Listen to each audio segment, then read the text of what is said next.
This video will review personal protective equipment, or PPE, cleaning and sanitation supplies and services, or training.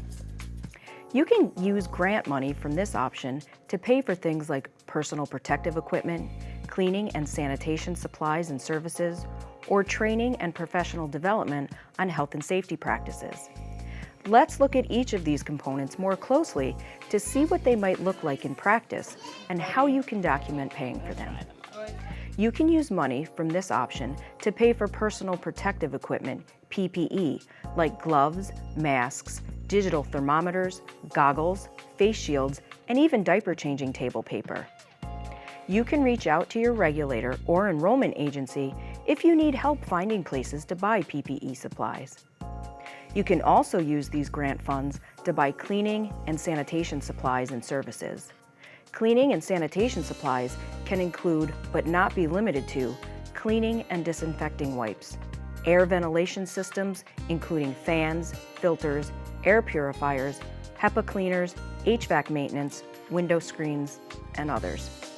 UV sanitation lights, carpet shampooers, vacuums, steam mops, washers and dryers, dishwashers, bleach, hand sanitizer, spray bottles, hands-free soap dispensers, hands-free faucets, no-touch trash cans, and paper towels, tissues, garbage bags, and all soaps, laundry, hand, and dish. You can also use this money to pay for cleaning and sanitation services. These can be professional cleaning and sanitation services, professional cleaning services, and independent cleaning services. Finally, you can use this money to pay for training that supports meeting requirements for health and safety requirements and best practices. The Early Childhood Education and Training Program, or ECETP, has certified health and safety trainers across the state that can provide this training.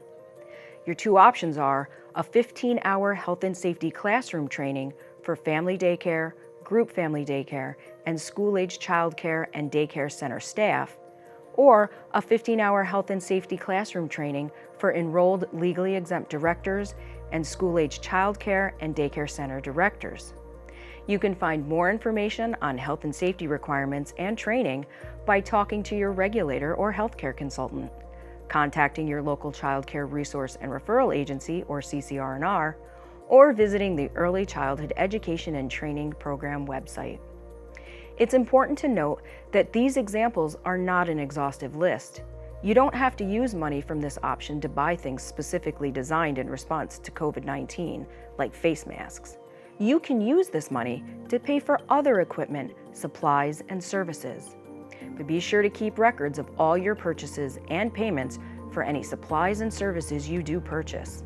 This documentation can include canceled checks, account statements or other documents reflecting proof of payment or electronic funds transferred, and invoices.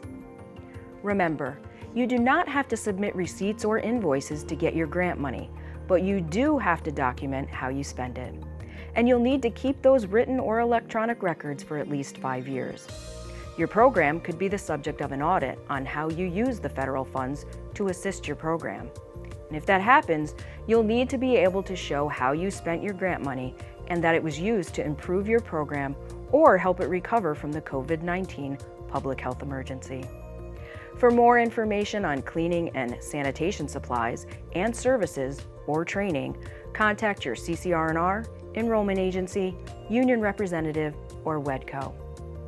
You can find information on the CCR&R that can help you through a link in your application. You can also reach out to your healthcare consultant and regulator. You can find additional information on cleaning and sanitation at the New York State Department of Health and National CDC websites. Thank you for all you do for the children and families of New York State.